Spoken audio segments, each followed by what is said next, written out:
Okay, good afternoon and welcome to this webinar in which more information will be provided regarding the professional practice portfolio and how this will function and the things you should do. Before we start with this, I would like to give a bit the rationale of the professional practice portfolio.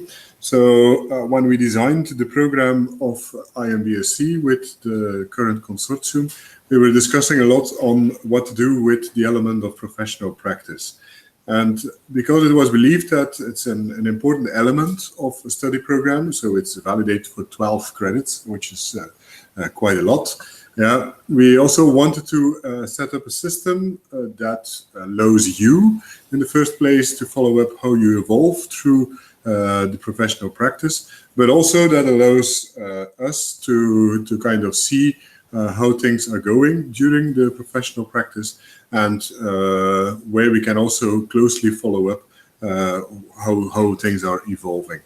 So in that context, we have set up a kind of a portfolio in which you, at a regular basis, will have to submit and upload things. And again, this portfolio can then be used later, for example, when you write your final report for proving the elements you state in that final report. We are not evaluating the professional practice. I think that's an important element on a report you write, yeah, but on the whole part of the professional practice. So it starts with a portfolio. You will write a final report that is evaluated by 2 external evaluators, and then at the annual symposium, yeah, you will also present some of the elements you have done during your professional practice during an exhibition. So with that, we hope to be able not only to evaluate what you write in the final report, but also the whole process on how you got to or what you learned during your professional practice. Professional practices are starting soon, for some of you next week already, for others within a bit longer period. In theory, that doesn't matter when you start. Important is, for example, if there is a change in the starting date of your professional practice, then the starting date that is mentioned on your agreement that you have uploaded, you should upload a new version of that agreement with the correct date on it. Because else, outside that period, yeah, you will not be insured in case accidents are happening. Okay, so what I will do now, I will switch, I will share my screen and go through the whole system and explain with each of the elements in the system, for example, how things should be uploaded and how you can use the platform. So let me start by sharing my screen. Voila, share. Then I go now to the website of IMBRSea. So important on the website of IMBRSea is that under the section for students, there is an element professional practice. Yeah. If you load that page, you will see some general information that you have probably read already, but the important documents are here at the bottom. So the most important document for you are the professional practice guidelines for your cohort. So if you open that document, which is 11 pages, already that document is kind of explaining very well what you do during a professional practice and how things are actually evaluated. Important for a professional practice is that many of you will do probably some research activities or will collaborate in research activities. It's not the success of that research activity that will give an influence, for example, on the success of your professional practice. So the whole aim of a professional practice is that you function for a number of weeks at a workplace and that you explain, that you learn what it is to work in a specific working environment. Yeah. So from that point of view, also the reflective portfolio, yeah, mainly focuses on how you evolve, how you are part of the team, for example, and it's not focusing actually on the tasks you will be doing. So the mentor, for example, will be asked in the end to evaluate what you have been doing. But if your your experiment you're doing or a specific report you're writing was very well done or not very well done, for example, it actually doesn't make any difference for the whole professional practice. The final aim is that you learn some very personal skills, for example, and that you evolve and that you're critical about what you learn in these skills. So if you go through the document, then you will read in more textual way what is expected of each of the tasks that is also then reflected in the online portfolio. So read this document very well because it explains and it gives also examples on a number of the things you have to do. Another element that we added here is a document, tips and tricks to define your personal goals. Yeah, that's a two-page document to the point where you get some practical advice on how you should formulate your personal goals. When I get to the portfolio itself, for example, then I will tell you more what it means, these personal goals. And then a final remark before we start with the online portfolio. Many of you will go to areas where that may include some potential health risks. So students that are currently at Ghent University were invited at the doctor that will explain them or has explained them, okay, what are the specific risks. For students that are not physically at UGent, it's very important that you check the potential health risks when you go to a specific location. So you can do this by following this website, for example, then you end up on the general website on the Tropical Institute of Belgium. Yeah, where you can choose a country, the country where you go to, for example, imagine it's Australia, then you will immediately see the potential risks and the vaccinations you should take care of when you go to Australia. You can more directly get there by going to the page about IMBRSea. If you click there on partners, for example, then you will see immediately the countries of all the institutes that are a member of IMBRSea, and you can immediately click, for example, for those that go to Italy, for example, for their for their internship, you can immediately see what the potential risks are and what vaccinations you require before going there. So check this very carefully because it gives you already some potential information on the potential health risks in specific areas. Okay. It brings me to the portfolio, the online portfolio. So if you go to www.thesis.ugent.be, that link will be also available on the internship page, professional practice page, let's say on the website. Yeah, you will see this layout, which you know already because that's also the interface you have used to select your professional practice. There you log in with your student account, and once you're logged in, you will see that the dashboard you end up with has slightly changed. So what has changed is in the top, the quick links, in the top of the dashboard, there is now an element, professional practice portfolio. So if you click this link, and this will be the link you will click a lot of times in the coming weeks, you will see a whole list of buttons divided in weeks. Yeah, and each of these buttons includes a number of actions you should complete. The whole aim of the portfolio is that if you do a certain action, if you submit some information, somebody will validate it or will give feedback on what you have submitted.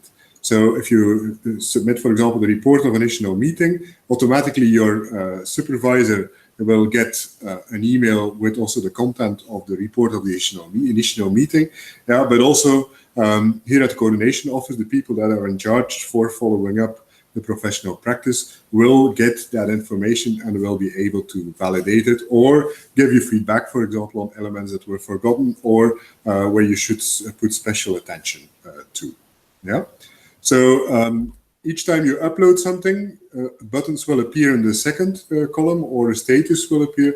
And also you will see, for example, when things have been validated or when specific extra feedback needs to be provided. Okay. Imagine that we are starting next week with our professional practice. These are the things you have already done. So the contracts, for example, upload the signed contract and upload the risk assessments, for example, that has been done by all of you. So in case your date is changing of your professional practice, you download the pre-filled contract again, you change the starting date, and you upload the signed contract via this button. During the second or the third week, we plan to do a follow-up interview with each of you. Yeah. The aim of that follow-up interview is to check whether all is going well. For example, whether there's specific issues that you're dealing with, challenging elements, or, for example, personal objectives that you have formulated that you are not sure on where to go with them, for example, that will be discussed during a short interview. Short interview meaning something like maximum 15-20 minutes is what we foresee for each of these interviews. Important is that you book a time slot for the interview. Keep in mind that the time slots are set in Central European time. So if you're in another time zone of the world, this may not match. So we have made sure that there is time slots in the local morning and in the afternoon, so that this should more or less match with the regions where everybody is. So if you click on the book a time slot for the interview with the coordination office, then this is the interface you will get. All the green blocks are open time slots. Sometimes you will have the possibility even to book, or people will have the possibility to book 2 events at the same time. That means simply that at that time slot we are with multiple people available that will do the interviews. Interviews will happen via Skype or via the Google Meets, most probably via the Google Meets. So how do you book one? So you check in advance, okay, I'm starting the first week of April already, for example, or the second week of April, my internship. Then you check, okay, after 2 weeks, where is it, more or less? And you say, okay, on the 19th of April, maybe at 10 o'clock, I would like to book an interview. And you said, okay, this is the time slot for the interview. You say book, and voila, it's done. Yeah, now you see here at the start page that your time slot for the interview will be the 29th of March at the time you have indicated. Okay, let us continue.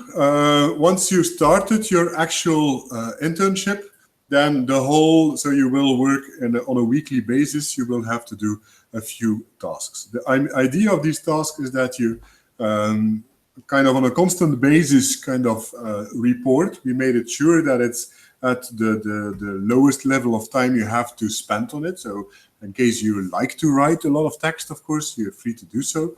But how this works is as follows. So during the first week, you should have kind of an initial meeting with your local supervisor.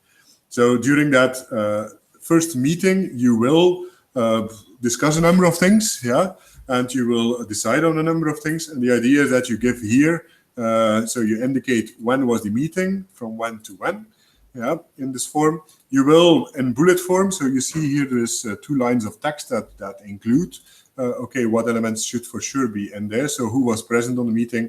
Was there an agenda? What was the agenda? What were the outcomes of each agenda point? Points of action, etc., etc. So you can do this in bullets, so you don't have to write extensive text unless you really wish to do so. So this is just the overview of what has been decided during the meeting. On that meeting report, or on that meeting, you're also able to evaluate for yourself how the meeting went. So here you can reflect, look, this was an interesting meeting, or specific elements were not clearly discussed, and I for sure need to add more, or for example, I did not maybe contribute too much to the meeting because I still felt insecure. So this is a personal reflection on how you felt during that first meeting. So I will write some text here now, just to show you how it actually works. Yeah, important is if you submit the meeting report, your mentor also gets an email with the report of the meeting. So if you make up a meeting and make up something, yeah, your mentor will be informed of it, that you just made up specific things. Yeah. So here you see now that the report of initial meeting was submitted at 2:17 today. Yeah, here on this button, you sure don't see anything yet. Yeah, but this button will all of a sudden be colored in a certain color, and means at that time, yeah, it has been validated, or for example, rejected. It means that some improvement is needed by the coordination office. So here in this column, you will also always see when things you have uploaded are validated and considered as correct. We will do this at a very regular basis in the coming weeks. We have, but don't expect always that it's done 10 minutes after you have submitted specific tasks. So during every day, we will take a time slot where we go through everything, where we discuss internally also everything. So, and it's, you will see that we will follow up this as close as possible. Yeah. After the initial meetings, you will have two more tasks, and I think the second one is the most important one. The personal objectives that you have to define are the most important ones, because there is the aim that you translate the overall learning outcomes. These are the learning outcomes. Describe how your professional experience has improved your professional competence, evaluate how you have contributed to the host organization objective, etc., etc. So these are the 5 general objectives of the professional practice. However, because every one of you is doing an individual internship somewhere at different organizations, different thematics, of course, it's very hard to prove whether you have obtained these specific or these general objectives. So on the basis of that, the consortium has decided that everybody has the potential now to translate those general ones in very specific personal objectives. If I may just give an example here, explain how you have applied previous acquired theory and practical knowledge to your professional duties in the host organization. It can be, for example, that you add as a personal objective, in case you are doing something with statistics, for example, that you define this as my personal goal now, is I will learn in by week 3, for example, how to analyze the data set making use of R. This is a personal objectives. So you say, okay, it's something achievable. It's something achievable because you can check whether you have done this by a certain time, for example. You make use of a certain software, so it's very specific, and I think it's doable. So it's not something like I will be using all the functions of R, and or I will be able to use all the functions of R. It's impossible to test this. So this kind of personal objectives is much easier to test. Then you can add some more information on what it actually means. Data set is provided in specific format. I will use function X and Y in R. Voilà. And you say submit. So this is a personal goal you have now formulated within the general objective of the professional practice, for example, where you apply theory you have learned, for example, in the first semester, now in the host organization. If you want more information on how to define these personal goal, I already mentioned that on the website. If you go to professional practice, there is a document, tips and tricks on how to define your personal goals in the context of a professional practice. And the SMART principle is explained there, but it also gives really to the point elements. Note that we will also, let's say, after this, evaluate again, let's say, and let you know, give you feedback, for example, if a certain personal objective is too broad or too specific or simply not achievable, for example, we will also comment on that. We are aware that this is maybe the most difficult task of kind of self-evaluation in your professional practice, but it's an important one because you will reflect for yourself, okay, what do I actually want to learn now? Yeah, and if I'm learning this, for example, how will I be sure, for example, that I measure what I'm learning, so that I evaluate also on a regular basis what I'm doing.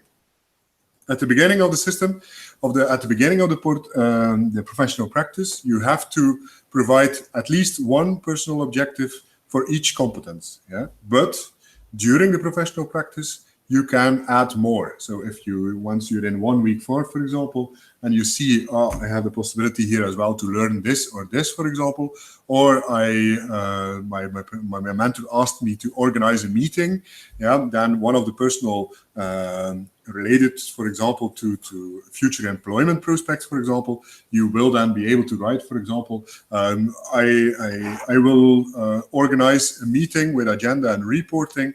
And so it's kind of a skill that you can prove that is maybe useful for your future employment. Yeah. Once you have set each of them, yeah, you will kind of block these initial personal objectives. Yeah. And once they're blocked, yeah, we will also evaluate them. Then now you see that these are locked ones. Yeah. And later on, you see here that there is pending reviews happening, so that you get feedback on them. But once they're locked, you will also be able later during your internship to provide actually feedback and proof that you have indeed been doing something that is of use for these personal objectives. Yeah, this is a lot of explanation for adding at least five personal objectives. Think about them, discuss them with your colleagues or with your mentor as well during the initial meeting, for example, that everybody is really aware on what you want to do during your professional practice. Okay. Last part related to the initial meeting, it's all related to the start, is that you will upload here on WorkPlan. Yeah, it's maybe part of the agenda as well, but you will upload, okay, the week 1, for example, week 1, getting used to the place plus sampling, week 2, etc. So here you add in bullet points kind of a rough design of how your professional practice will look like, what you will be doing during the different weeks. If there's specific events planned, for example, but it gives you kind of an idea, okay, on the things you will be doing. Why is that important? Again, if it seems after 3 weeks your supervisor is not providing you with support enough, and that the things you have scheduled originally are simply not achievable or not achieved, we have kind of a written proof that, for example, this is the original work plan, yeah, and we can ask, okay, why are things be going in a completely different direction? Yeah, it's not something we judge on, but it's at least a document that you can use for yourself to evaluate how the actual plans are going. Voila. And then we get to 3 parts that will reoccur every week. Yeah. 3 parts. The first part is pictures. Yeah. Every week you will at least upload 2 pictures. Yeah. 2 pictures that show yourself or show that you have been doing specific things during your week. So 2 pictures is not a lot. So what you can do is saved pictures. I will just go to a folder with pictures. There's not so many on this computer. Just taking the first picture. Don't worry, it's a picture of a student. It hasn't anything to do with. You can explain something on the context, yeah. And if you wish, you can also relate it to a specific personal career or personal objective. Voila. And you submit the picture to the portfolio. What is important is that there is under each picture and under each proof you will add, yeah, there is a reference. And that is the reference that will be also used in the final report if you want to make reference to specific proof for specific elements you're documenting or that you're reporting on. Another element you are once a week commenting on is at least one learned skill. So you have defined your personal objectives. For example, I will learn to make use of R. And then, for example, after 1 week, for example, if you say, I learned to use function X and R, yeah, so that's the title of the skill that you learn. You can add some description here, and then you can add a proof to that. A proof can be a document, can be a PDF, can be just a text document with, for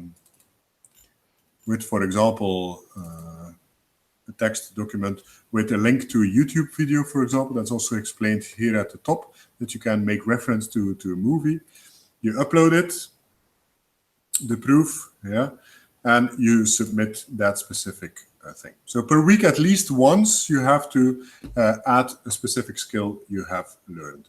Again, each skill, will get a reference number. And again, those numbers will then be used in the final report to refer to. Yep. Then the final part of the weekly reoccurring things is the timesheet. So every week you have to submit timesheets. That's important in terms of insurance, because if something happens, an accident happens outside the activities that you list in your timesheet, or also the opposite, for example, if you did not report your timesheets and something happens, then we cannot prove that it happened during your internship. So for example, imagine that for this week we are reporting, then I will say that on Monday the 26th, this reporting week will start, and then you have the different days of the week, very clear. Yeah, you can set meeting with supervisor. Yeah. And from 10 to 11, you can say lab work. You can also copy paste things very fast. Yeah, lab work, field work. So it should not be more specific than this. Yeah, just the kind of activities you've been doing.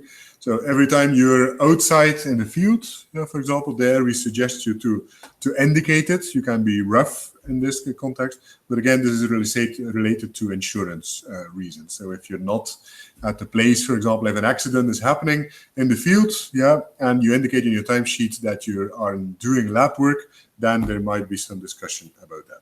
Okay, once you've done this for the whole week, you can submit it.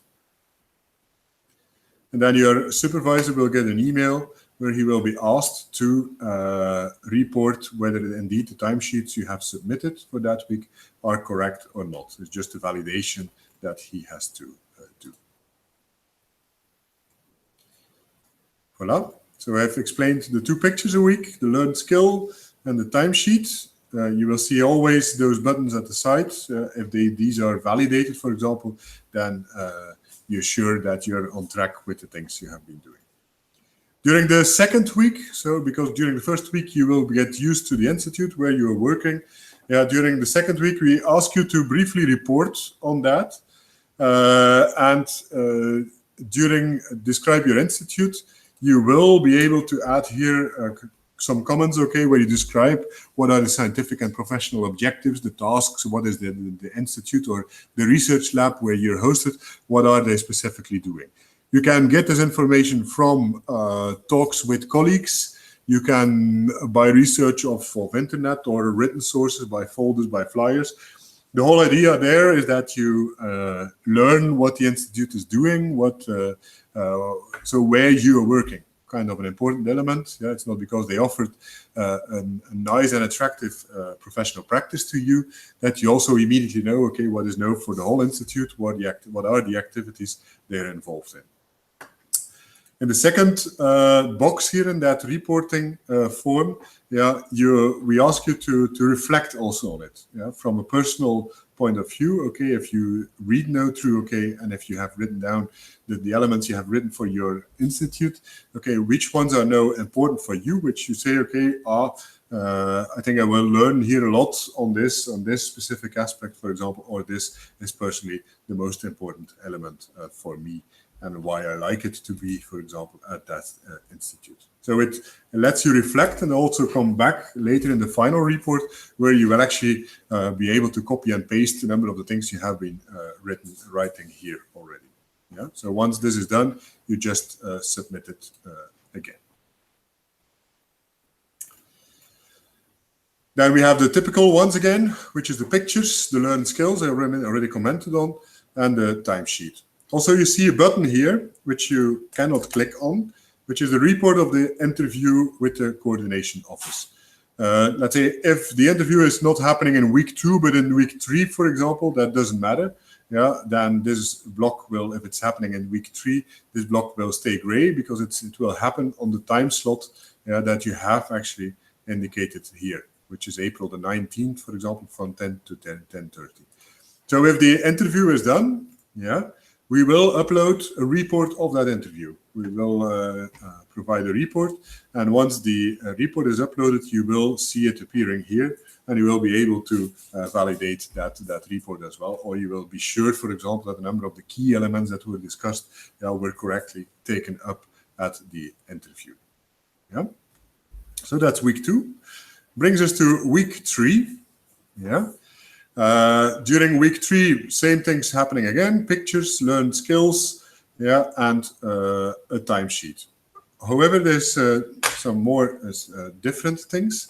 Different thing is that we ask you after 3 weeks, can be the 4th week, depending on the total length of your internship, but that there is a report of a midterm meeting. So after with some of you, you will meet your supervisor probably every day or every 2 days. Yeah. But it's good, let's say, at somewhere in the middle of your internship, that you have a proper kind of sit together and that you check again where am I during in professional practice, and what do I still want to achieve during my professional practice. So here, same form as the initial meeting report, but now it's a midterm meeting report. You just list again the agenda, what has been discussed, for example, and you add a personal reflection on how that meeting went and what you think went well and what could improve still in terms of the meeting. So this is the formal report. Yeah, this is the personal reflection, and then you submit that again. Okay.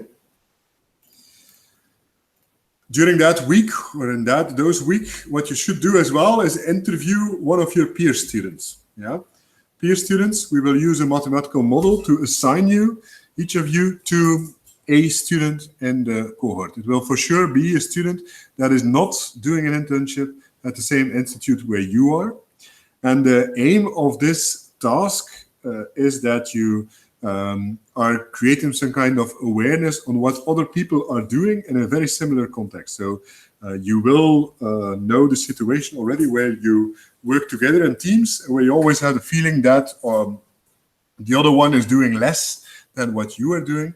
Yeah. So via this interview, it's kind of a training in which you learn to kind of assess what are other people doing for the same validity. So the same kind of job, imagine that these are jobs, these professional practices, they're all 12 ECTS jobs. So in the end, you get scores for the same kind of things. So you will interview your peer students, and you will submit also a report on that interview with your personal reflections on it. Yeah. The student will receive that personal reflection. So you will also receive the peer assessment interview report that is written then by your peer that has interviewed you. The difficult element in here is that because you have to evaluate it from a personal point of view, is that you have to try to formulate your feedback in a good and constructive way. Yeah, and sometimes you will see, for example, that this is far from the easiest part, for example, to get a realistic idea on how others are doing during their professional practice. Yeah. Week 4, nothing new. Pictures, learned skills, timesheets. Week 5, nothing new. Pictures, learned skills, and timesheets. That brings us to the final week of your professional practice. Yeah, during the final week, you will have, before you leave, for example, the place where you're doing your professional practice, you will leave, and you will most likely have a final meeting, sit together with your mentor, where you discuss briefly, okay, what did I learn during my professional practice, for example, and how did everything go? And then via this form, you actually submit a report on the final meeting. So where it's clear that what you have discussed and how things were evaluated. Yeah. Now, these are the elements for the professional practice portfolio. Yeah. Why is this portfolio now important? So if you go to the document, the professional practice guidelines, yeah, you will read at the end, yeah, when it's about report formats, section 5, for example, yeah, you will prepare a final report, and this includes already, okay, what elements should be included in my final report. Now, what is important, you will have reflection on these general goals and then your personal skills and objectives that you have, and you will always provide some proof. Now, the proof you can provide, the only proof that we will accept is the proof that you have uploaded during your professional practice in the portfolio. So it's the pictures, for example, it's the learned skills and the documents with it, that each of them will get a specific reference you can refer to. So during that way, for example, there is a clear link to what you have done, so the process that you have been working on during your professional practice, and also the final report, the final outcome of your professional practice. That report should be submitted the week before the annual symposium, yeah, and that report will be evaluated not by the coordination office, where a team of people takes care of making sure that the process is going well, the interviews, that there's no problems, that things are formulated well. But 2 other people will be reading each of the final reports in the specific format. And these people will also, during the annual symposium, interview you and just ask you some questions and to get used to, okay, how things actually went during the professional practice. Okay, so this is a brief overview. I was